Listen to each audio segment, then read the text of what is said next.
नमस्कार, सुप्रभातम। आपने जैसे ही किताब खोली कि एक बहुत ही सुंदर काव्य के साथ हम हाजिर हो गए। काव्य है तूफानों की ओर, जिनके कवि हैं श्री शिव मंगल सिंह, जिनका तखल्लुस है सुमन। सुमन जी बहुत ही अच्छे कवि हैं, महान कवि हैं और 1974 में उन्हें भारत सरकार द्वारा पद्मश्री से भी सम्मानित किया गया है। उनके साहित्य सर्जन हम देखें तो हिलोल, जीवन के गान, युग का मोल, प्रलय सृजन, विश्व बदलते ही गया, विंध्य हिमालय, मिट्टी की बारात, वाणी की व्यथा, कटे अंगूठों के बंधनवारे, उद्यम और विकास, प्रकृति पुरुष कालिदास। प्रस्तुत कविता में कवि शिवमंगल सिंह सुमन ने सदा संघर्ष में रहकर अपने लक्ष्य की ओर बढ़ने की प्रेरणा दी है। जिस तरह आग में रहकर सोना निखरता है, उसी तरह बाधाएं हमें जीने की नई राह दिखाती हैं तथा आगे बढ़ने के लिए हमारे इरादों को मजबूत बनाती है। इस कविता में धैर्य, गतिशीलता, साहस और संघर्षरत रहने और जैसे मूल्य उजागर किए गए हैं। पहले हम काव्य का गान कर लेते हैं। तूफानों की ओर घुमा दो नाविक निज पतवार, तूफानों की ओर घुमा दो नाविक निज पतवार। आज सिंधु ने विश्व उगला है, लहरों का यौवन मचला है। आज हृदय में और सिंधु में साथ उठा है ज्वार। तूफानों की ओर घुमा दो नाविक निज पतवार। लहरों के स्वर में कुछ बोलो, इस अंधन में साहस तोलो। कभी कभी मिलता जीवन में तूफानों का प्यार। तूफानों की ओर घुमा दो नाविक निज पतवार। यह असीम निज सीमा जाने, सागर भी तो यह पहचाने। मिट्टी के पुतले मानव ने कभी न मानी हार। तूफानों की ओर घुमा दो नाविक निज पतवार। सागर की अपनी क्षमता है, पर मांझी भी कब थकता है।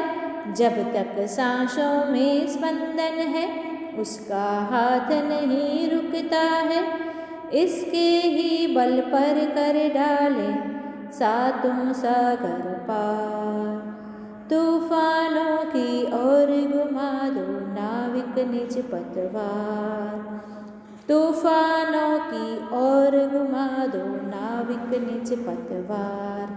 बहुत ही सुंदर काव्य है, सीखने लायक और समझने लायक। हमारा जो जीवन है, मनुष्य का जो जीवन है, वह जीवन संघर्षों से भरा हुआ है।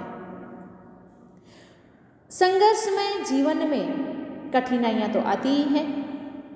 उन कठिनाइयों का सामना कैसे करना है, किस तरह से करना है, जो हमारे सामने समस्याएं आती हैं, मुश्किलें आती हैं, कठिनाइयाँ आती हैं, उन कठिनाइयों से हमें किस तरह से लड़ना है, यह बात काव्य के अंदर कही गई है, जो समझने लायक है, सीखने लायक है।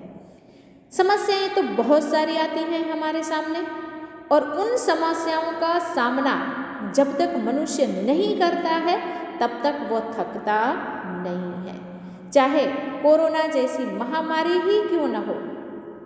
हाँ, जब कोई समस्या आती है तो सबसे पहले उनको हल करने के लिए तो आत्मविश्वास होना चाहिए, साहस होना चाहिए और धैर्य भी होना चाहिए।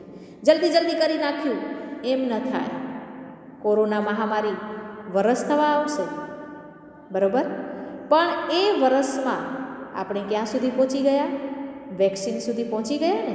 તો જો ઉતાવળ કરી હોત તો આ શક્ય બનત? ન બનત. એના માટે સાહસ પણ જોઈએ, આત્મવિશ્વાસ પણ જોઈએ, શ્રદ્ધા પણ જોઈએ. તો જ જીવનની અંદર આવેલ જે મુશ્કેલીઓ છે એ મુશ્કેલીઓને આપણે પાર કરી શકીએ છીએ. यहाँ पर भी कवि कुछ ऐसा ही कहना चाहते हैं कि तूफान की ओर नाविक को कहते हैं कि इस पतवार को नाविक निज तूफानों की ओर नाव को चला दो. पतवार मतलब तिकोनी वह लकड़ी जिससे हम नाव चला सकते हैं. आज तूफान का सामना करना है. आज सिंधु ने विष उगला है, लहरों का यौवन मचला है. आज हृदय में और सिंधु में साथ उठा है ज्वार. सिंधु ने विष उगला है, सिंधु समुद्र, कि आज जो जीवन रूपी समुद्र है उसमें बहुत सारे समस्याएं आ उठी हैं, जिनका रौद्र स्वरूप आज है. मचल मचल कर लहरें उठ रही हैं, समस्याएं आ रही हैं, पर उन समस्याओं का सामना करना है. हृदय में और सिंधु में दोनों ही तरफ आज ज्वार उठा है. ज्वार मतलब जो बड़ी बड़ी मौजें आती हैं, तूफान. समुद्र में तूफान उठा है, पर समुद्र के साथ साथ कवि के हृदय में भी उन समस्याओं का सामना करने का तूफान उठा हुआ है. लहरों के स्वर में कुछ बोलो, इस अंधड़ में साहस तोलो.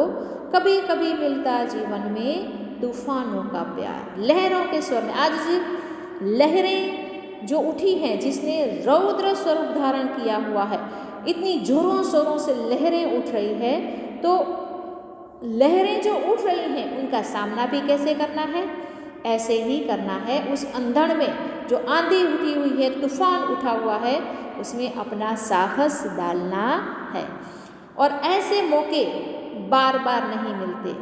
कभी कभी ही जीवन में तूफानों का प्यार मिलता है. जो व्यक्ति आगे बढ़ना चाहता है वह व्यक्ति कभी भी तूफान से घबराता नहीं है. जिस तरह समुद्र में तूफान आते हैं तो उसी तरह जीवन में भी कठिनाइयाँ आती है. तो जो साहसी लोग हैं वो तूफानों से टक्कर लेकर आगे बढ़ जाते हैं और तूफान को पार कर कर ही अपनी जीत मनाते हैं. तो आने वाली मुश्किलों से मनुष्य को घबराना नहीं चाहिए और आत्मविश्वास से उसका हल निकालना चाहिए. जब अभी ही 26 तारीख गई तो 26 जनवरी कच्छ वासियों के लिए एक भयंकर दिन भी है, क्योंकि उसी दिन को भूकंप आया भयंकर. और उस भूकंप ने कच्छी लोगों की हिम्मत दिखा दी. એટલો મોટો ભૂકંપ હતો કે ગમે વ્યક્તિ એમાં બેસી જાય, પોતાનો આત્મવિશ્વાસ ખોઈ બેસે, ધીરજ પણ ખોઈ બેસે. પણ કચ્છી લોકોએ દેખાડી દીધું કે કચ્છી લોકો જે ખમતીદર હોય છે, ખુમારીવાળા હોય છે, એ હકીકતમાં એણે ભૂકંપનો સામનો કરીને દેખાડી દીધું. ઘણા સ્વજનો ગુમાવ્યા, ઘણું બધું ગુમાવ્યું, ઘર ગયું, સંપત્તિ ગઈ, ઘણું બધું ગયું. પણ તેમ છતાંય એ જે તોફાન આવ્યું એ તોફાનમાં કચ્છી લોકોએ એટલો જોરદાર સામનો કર્યો કે બીજા માટે પણ આ કચ્છ પ્રદેશ પ્રેરણાદાયી બની ગયું. અને એક નવું સ્વરૂપ આજે તમે જોઈ રહ્યા છો. કચ્છનું એક નવું સ્વરૂપ તમારી સામે છે, તો એનું કારણ કચ્છના લોકો છે, એની હિંમત છે, આત્મવિશ્વાસ છે, તો જ એ શક્ય બન્યું છે. તો આવો પ્રેમ ક્યારેક ક્યારેક મળે, કોનો? તોફાનોનો. તો એ તોફાનોમાં જ્યારે વ્યક્તિ પોતાને સોંપી દે છે, એમાં હોમી દે છે, ત્યારે જ એ આગળ વધી શકે છે. यह असीम निज सीमा जाने, सागर भी तो यह पहचाने, मिट्टी के पुतले मानव ने कभी न मानी हार. यह असीम, असीम मतलब जिसकी कोई सीमा नहीं है वह. यह असीम निज सीमा जाने, जिसकी सीमा नहीं है वह भी जान ले. क्या जान ले? कि मिट्टी के पुतले मानव ने कभी भी हार नहीं मानी है. सही बात है मित्रों कि मनुष्य को मिट्टी का पुतला क्यों कहा गया है? मिट्टी का पुतला इसलिए कहा गया है कि मनुष्य का जब जन्म होता है उसके बाद वह कहाँ खेलता कूदता है? तो अपनी धरती माँ की गोदी में ही वो खेलता कूदता है, बड़ा होता है खेल कूद कर, बरोबर. और फिर हम जो खाद्य पदार्थ मतलब जो अनाज खाते हैं, वो अनाज भी कौन हमें देता है? हमारी प्यारी माँ धरती माँ ही हमें अनाज देती है. तो जीवन निर्वाह करने के लिए खुराक की जो ज़रूरत है वो खुराक भी हमें मिट्टी से ही प्राप्त होती है. तो फिर जब हम मर जाते हैं, हमारी मृत्यु हो जाती है, तो हमारा समावेश कहाँ होता है? मिट्टी के अंदर ही हो जाता है. तो जन्म से लेकर मृत्यु तक जिसकी गोदी में हम खेलते कूदते हैं, बड़े होते हैं, हमारा पालन पोषण होता है, ऐसी धरती माँ, ऐसी मिट्टी हमारी. तो इसीलिए मनुष्य को मिट्टी का पुतला कहा गया है. तो मिट्टी का पुतला है मनुष्य, पर कभी भी हार मानता नहीं है. उसने कभी भी थकना नहीं जाना. उसने तूफानों का डटकर मुकाबला किया है, सामना किया है. वह कभी भी कठिनाइयों से भागता नहीं है. तो आज वह क्या दिखाना चाहते हैं? सागर को भी अपनी सीमा दिखाना चाहता है कि तुम देख लो मेरे अंदर कितना साहस है, कितना आत्मविश्वास है, मैं कुछ भी कर सकता हूँ. सागर की अपनी क्षमता है, पर माझी भी कब थकता है, जब तक सांसों में स्पंदन है, उसका हाथ नहीं रुकता है, इसके ही पल पर कर डालें सातों सागर पार, तूफानों की ओर घुमा दो नाविक निज पतवार. सागर की अपनी क्षमताएं हैं. सागर भी क्षमता वाला है, कहीं कहीं उसकी भी सीमा आ जाती है, पर माझी कभी थका नहीं है. जब तक उसकी सांसों में स्पंदन है, स्पंदन मतलब चेतना, धड़कन, जब तक हमारे अंदर सांस है, सांस के अंदर धड़कन चालू है, तब तक हम रुकते नहीं हैं. भरपूर साहस है हमारे अंदर, हम किसी भी बात का, किसी भी कठिनाइयों का सामना करने की शक्ति हमारे अंदर है. अभी अभी आपने देखा होगा कि 26 जनवरी को परमवीर चक्र मिला हमारे वीर जवानों को.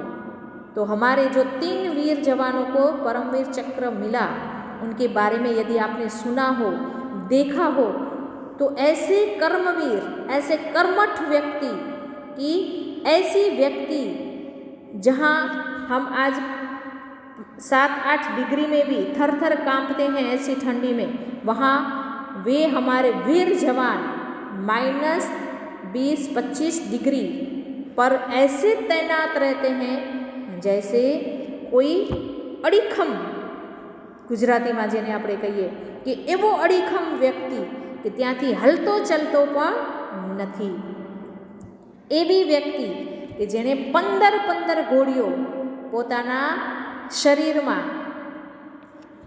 વાગવા છતાં પણ મજબૂત બાંધાના એ વ્યક્તિ કેટલું બધું સાહસ, કેટલો આત્મવિશ્વાસ અને ભૂમ પર મર ફીટવાની એમની જે ભાવના, એના કારણે જ, અતિશય સાહસના કારણે જ એવી વ્યક્તિઓ ગમે એવું તોફાન આવે એને પણ સહન કરી જાય છે.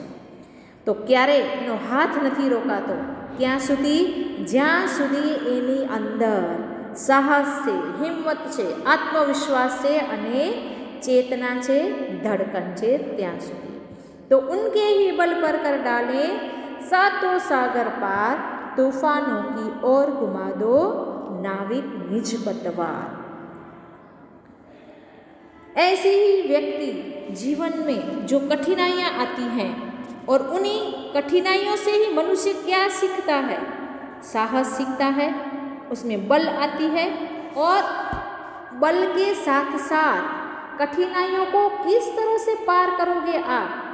तो कठिनाइयों को पार करने के लिए बुद्धि की भी आवश्यकता है. सिर्फ ऐसे ही कठिनाइयाँ पार नहीं हो जाती. तो जब कठिनाइयाँ आती हैं तो व्यक्ति के अंदर साहस, आत्मविश्वास, धैर्य और बुद्धि, इन सब की परीक्षा होती है. और जब आप उन कठिनाइयों को पार कर देते हो तो आपको कितना आनंद मिलता है कि आप इन कठिनाइयों से पार हो गए. मित्रों, आपने इस काव्य को अच्छी तरह से समझा, जाना और सीखा होगा कि जब जीवन में कठिनाइयाँ आए तो हमें रोकर नहीं बैठना है. अरे मुझे तो ये हो गया, मैं अब कैसे करूँ? नहीं, अपनी मजबूरियों को हर तरफ उसका विस्तार मत करो. उन मजबूरियाँ जो आती हैं, मजबूरियों को आपको क्या करना है? उसे पार कर देना है, आने ही नहीं देनी है मजबूरियों को. बरोबर? तो अपने अंदर ढेर सारा आत्मविश्वास, साहस, बल, बुद्धि और धीरज पैदा करनी है और उन्हीं के आधार पर आने वाली कठिनाइयों का सामना करना है.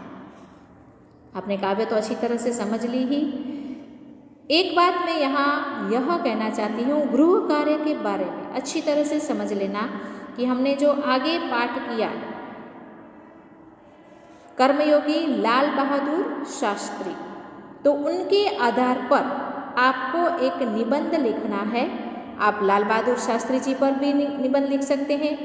अभी गांधी निर्वाण दिन था तो उन पर जो आपको नेता प्रिय हो, उन नेता पर मेरे प्रिय नेता आपको निबंध लिखना है. समझ गए? आपका 5वां दोहे जहाँ समाप्त हो उसके बाद ही आपको मेरे प्रिय नेता निबंध लिखना है. उसके बाद 6ठी काव्य के शब्दार्थ लिखोगे. समझ गए? 6ठी काव्य के शब्दार्थ लिखोगे. 5वें पाठ के बाद, दोहे के बाद आपको निबंध लिखना है मेरे प्रिय नेता. वह निबंध समाप्त हो जाए उसके बाद ही 6ठा पाठ शुरू करोगे. धन्यवाद. फिर मिलेंगे.